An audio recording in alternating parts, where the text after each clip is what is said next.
Hi Earthlings. Okay, I'm putting them in the box again. Now, I've decided to do a talk about experiences, and I'm going to just do all my previous ones, not my one of Lord Shiva, just everything previous. So let me begin. When I was a child, I remember making mud pies, and I used to love to decorate them with tiny little petals of daisies, and I used to find the smallest little blue flowers and things like this and decorate these mud pies. And I would always talk to Jesus. So at that time when I was young, there was a clear spiritual figure that used to be with me when I was making my mud pies, and in my young mind it was Jesus. I went to Sunday school and I was told all about Jesus, and so I put the two together and thought that this was Jesus. Now, I do remember one time when I was at Sunday school, I did tell the teacher that that Jesus does hang out with me when I'm playing and things like this, and the Sunday school teacher thought that it was the devil. Okay, so that kind of scared me a little bit. Now, so I don't remember a lot of what happened next as far as the visitation and stuff like that. I think I just was afraid that it was a disguise or something. I was only a small child. I was like 6. Now, the next experience that I'm going to mention to you is I was young. I was about 22, and what happened is the Jehovah's Witnesses had come to the door, and they were talking about the terribleness and the terrible of that, and everything was like so terrible, and how the world was overrun by demonic forces and all this sort of stuff, and it distressed me quite a lot. So after they left, I started to cry. I had 2 small children at the time, and I cried so much. I was lying on the bed and I was sobbing my heart out so greatly that my spirit separated from my body and was looking down upon my body, and my spirit was stroking my body to soothe me. Now, when that occurred, I was deeply, crying with a lot of intensity. But when my consciousness left my body was face down, and I was the being that was soothing my body. And then when I went back into my body, I literally stopped crying exactly that second that I came back into my body, and I was like, oh my gosh, what just happened? And I didn't understand it at the time. I did try to talk about it. At the time, I was going to another spiritual thing, which was meditation. It was called Eckankar, and I believed in it, light and sound. And but when I told them about the experience, nobody was able to give me a proper explanation. And again, they thought that it was more a disguise, Lucifer disguised himself as an angel of light, and they all told me terrible stories and kind of scared me again. Now, I will say that when I was in those meditations, it would be everything like, okay, you're going into the meditation, I want everybody to go down and find themselves a boat and choose your colour, and then this master's supposed to come into the boat. Well, I just trip right out. So what would happen to me is there would be like this mist, and then I'd see a light and I'd go straight towards that light. This is the first one. And what always usually happens is there's 2 pillars, or there's 2 usually pillars. Okay, so there's like 2 pillars. It could be like one's green and one's pink. Could be like one's purple, one's yellow. Okay, so what actually happened is, once I walk through the pillars, or once my consciousness goes through the pillars, I'm in the whole new realm. And the first time this happened, which was at a meditation at Eckankar, I went and there was like these terraces. It looked kind of Greco to me, and there was this elderly man dressed in white. He had a beard, all that sort of stuff, and I was a small child. I went running over to him. I was so happy to be there. I was chatting quite a lot.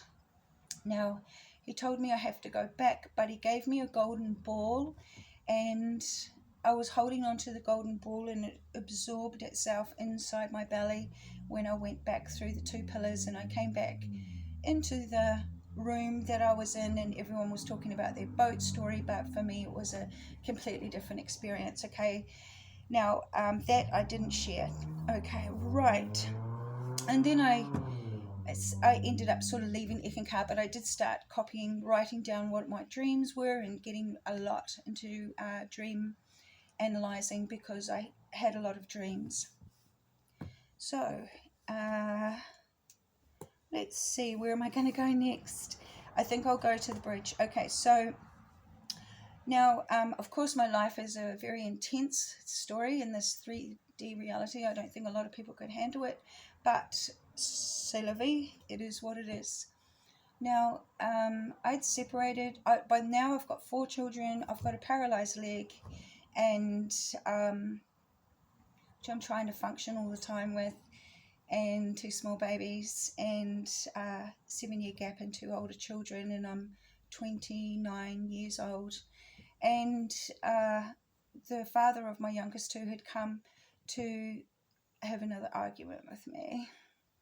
So I didn't want that to happen. So I said, you said you came to see the kids. How about you just spend some time with them, and I'll go to the park. Now, I was angry. I went to the park. I lay down on the swing bridge. When I was laying on the swing bridge, I was looking up at this tree, and I was thinking, you know, I've got to be more like a tree. The broken branch was broken off, and it was on the ground, and I was like, this tree's got a broken branch, but it's not giving up on life, you know, it's still carrying on. I saw these little ants crawling up the tree, and I thought, those ants are irritating, but the tree is not letting the irritation of the ants affect it. I need to be more like the tree. The next thing that happened, and the siren was coming down the road. Now, the next thing that happened was I left my body, and I went up into the leaf of the tree, and I circled around with the molecules of the leaf, and then I zoomed up, and everything was like warp speed stars, and I was zooming through. I could feel the feeling of the movement, my consciousness. Now, when I was first in the leaf, my mind was still attached to my consciousness, and it was like, I call it the reporter. It's like, what's happening here? What's going on? And my consciousness, when it left and the stars started, then my mind just shut off, and I was only my consciousness, and my consciousness zoomed along through the star warp thing, and then it came to this open sea area. There was 2 dolphins that rose up above the surface. My spirit knew exactly what to do, and it dove down, and we went down into under the water, and I felt the water, and I moved down, and it was an under ocean, what was a city. It had the hollowed out areas where a statue would have stood, and in the middle was a very big urn which was chipped at one side and broken to the ground. But my spirit knew exactly what to do, and it reached into the sand, and it pulled up a crystal. The first crystal said, it's a woman's world. Pulled up another crystal. The crystal said, what was will be. And then the third crystal said, evolution is revolution. And then I came back up through the water, swimming like a dolphin, feeling all that, and then up into the air, and then back through the stars, zooming through the stars, back down through the leaf, and then back into my body, and the car was still going past. So that was my first out-of-body experience. Well, the first intentional, there's no intention. It was the first spontaneous out-of-body experience that had a big experience joined to it. Now after that, it was like I was half in the physical reality, but my body was easily trembling, just and I'd get this ooh sound, and it would be like I was going to leave my body. Well, it would happen. And I tried to consciously control that because I didn't want to drop to the ground in front of my children and things like this. It was it was always scary. I always thought I was going to die. The experience was always amazing, and when I come back, it's like when you faint and your body's really heavy, and it's still going jittering on the inside, and then you can stand up and carry on and stuff like that. Okay. So, all right. Now, I was going to tell a lot more. I'll tell one more down here. I was in Australia for a while. A lot of terrible things happened. I came back to New Zealand. Now, when I came back to New Zealand, I didn't believe in demons. I was like, no, they're just they are a mind projection from a person, something in their mind. And I was I didn't think that a demon or a bad entity was really a spiritual reality. And then I learned that it is. And I had a big fight on my hands, so on and so forth. Now, one day I was outside and I was talking to Great Spirit Chief Father, and I thought that I could battle demons because I thought that I was quite powerful. I had had quite a few very powerful experiences. And I thought that I was going to be able to take this on all by myself. So that evening I was in the bath. That night, the kids were all in bed asleep, and I was in the bath, and I had another experience, and it happened in the water. And because it happened in the water, the amplification of the experience was just so intense. It was the intensity that was going through me. The experience was so fully intense. Whatever was doing its work on me, it got to the point where I was like, please stop, please stop. I thought I was never going to stop. And when I asked for it to stop, it did stop. Now, I did have to battle with a lot of real demon stuff, and it's a very scary story. And it culminates to the point where my daughter died, which I told you in the last video just before this one, which talks about miracles, death, out-of-body experiences, and walk-ins. Now, the saddest part about it is that when people send out their negative energy towards you, there has to be some sort of a connection. It could be a friend, it could be a family member. It's not really going to happen from a stranger. Stranger doesn't have enough of a connection. So that's a sad thing that I learned about all this. Okay, now I'm going to jump ahead, and I'm going to talk about my dad. So what happened was I got a phone call that my dad was about to die, and he'd had a massive stroke, and he had been in ICU for a little while, and I'd only just found out this information. So I left work that evening and I drove over. I was quite distressed, to tell you the truth. I was crying a lot, and my brother was like, don't forget to pack your toothbrush and all this sort of stuff. I rang him up and told him, and then I was zooming over there. So I got to the hospital where my dad was, and he was moments excuse me, I've had really bad asthma, so I shouldn't do those kind of things, but he was moments away from death. And I grabbed some water and I just washed it all around his lips and his mouth and everything, because it was so caked. No one had really cared about my dad. And so I started with the water, and then I noticed it said, do not resuscitate. And I said to my dad, Dad, do you want to live? And he said yes. So I breathed life into him. I've already done this before to another person, that's why I know it works. So of course my dad started to revive. Now my dad was blind, and and he couldn't move any part of his body. So that was the beginning of the night when I arrived there. Now, I gave my dad quite a lot of water, and I was talking to him and things like this, and he needed to get up to go to the toilet, and I was getting him to, Dad, do you want to hold my hand? He'd say, yes, I do. I'd say, okay, well, I'll just put my hand right here, and I'd touch his hand. His hand was like this, and touch it, and I'd say, just open your hand, and he was able to open his hand, and so on and so forth. Anyway, he needed to go to the toilet, so we went to the toilet. I was suffering from major anxiety at the time, and I was having massive coughing fits and stuff. I'd been suffering from anxiety for a few years, but anyway, so he was sitting on the nurse had helped him with this device and brought him in there, and he was sitting there, and I was on the chair on the other side, and I needed to get a drink of water. I went and got myself a drink of water in that room, and my dad says, call before you fall. I was like, pardon, Dad? He was like, call before you fall. And I was like, I'm sorry, I don't understand you. Now, what had actually happened before he said that was, I was like, Dad, when you renovated your house, did you think about if you were in a wheelchair, did you make the doors wide enough?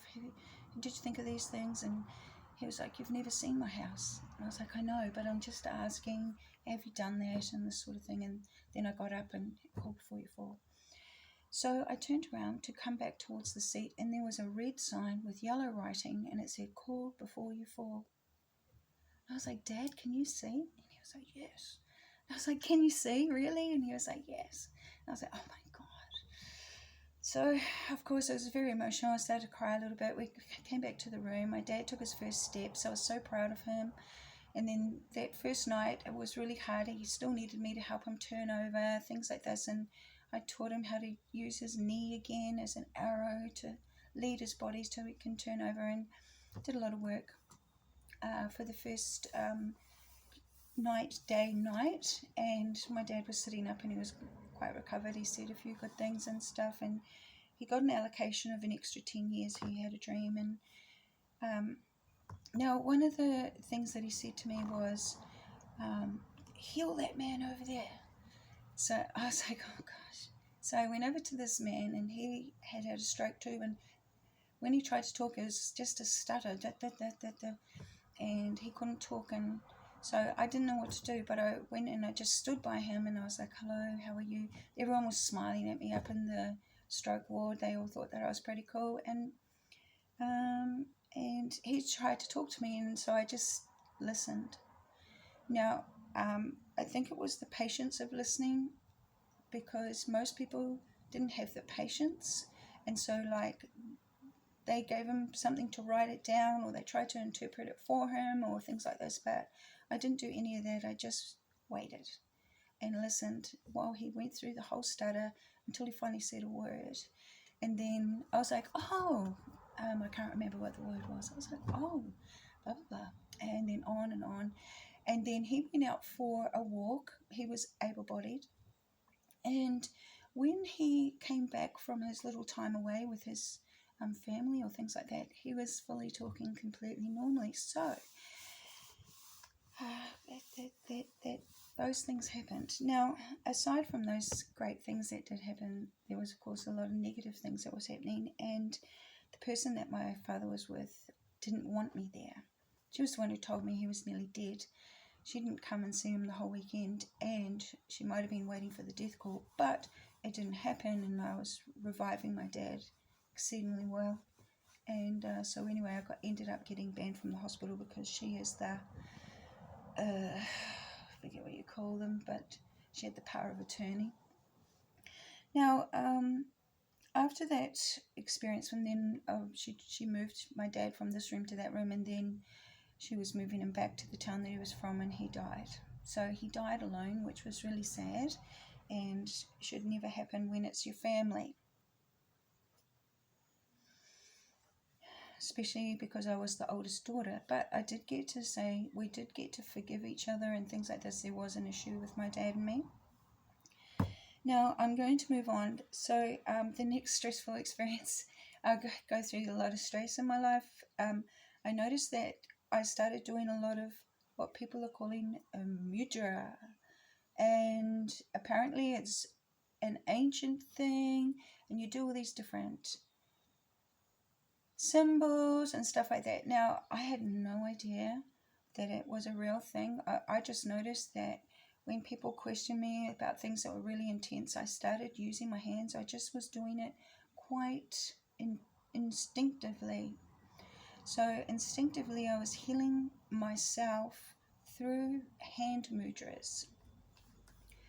Now, what else would I like to talk about? I could talk about the dreams of death, but this is like when my papa died. I knew it was going to happen because I dreamed about his death, and also my father. He came to me when he died, and I dreamed about his death. And whenever they come to visit me, they will come first in my dream. And my papa always surrounds, no matter where I live. He will bring forget-me-not flowers. They're his favourite flower. And for my dad, it's hundreds of ladybugs. He gives me ladybugs. Okay, so now those are a few of the things that have happened. Now, there's another reality split that I had that occurred in Australia, which I will talk about at another time because that's quite an in-depth one as well. And then, of course, there was when I entered the void, and which is when I found out I was inside Lord Shiva. Well, I didn't find out. I knew nothing about Lord Shiva. I was in the void, and a terrible thing experience again. And I was quite lost in the void. It was almost like I was so phased out that this reality didn't exist anymore. Time was different because to me it would be like I was sitting at a table for 5 minutes, but in fact it was 3 hours. So at that other period I was lost in the void, so I call it Lost in the Void. The void has been inside Shiva's meditation, and I had an extremely powerful experience being inside Shiva's meditation. Lord Shiva, he is my Lord. And of course he named me, and so I had to find out a lot because I didn't know what things were. I didn't know. I only knew what people said. And everyone was like, oh, Shiva's like the destroyer and stuff. So I was like, is he the destroyer? So I had to look things up and learn. So I am learning my relationship with Lord Shiva. Also, I'm learning who am I to Lord Shiva. I know who I am, and I am not afraid to go into the experience, which I can do. So now that I know who I am and what my name is, I'm able to ceremoniously create an environment. Perhaps it's create one of those beautiful, I forget their names, but it's like a mandala, and you make it, or I make it, out of salt and colours. You put food colouring in them, and you can make your space like that. And of course, I don't need to sort of like focus and go into a meditation. I can easily be in a meditation. So I kind of live in two realities quite a lot now. So that is a little bit more about me. And do I know what my purpose is? No. And am I afraid? Sure, I'm afraid because, I healed my dad. I brought him back to life, and someone allowed him to die. So there's that. And I'm unsure about sharing the truth with some people because it would be wrong if somebody was able to penetrate that, which I'm not going to let happen anymore. So it took me a long time to come back to life, and I'm here. And while I'm here, I will do what I'm inspired to do. And even if people think it's wrong, it's actually not about them.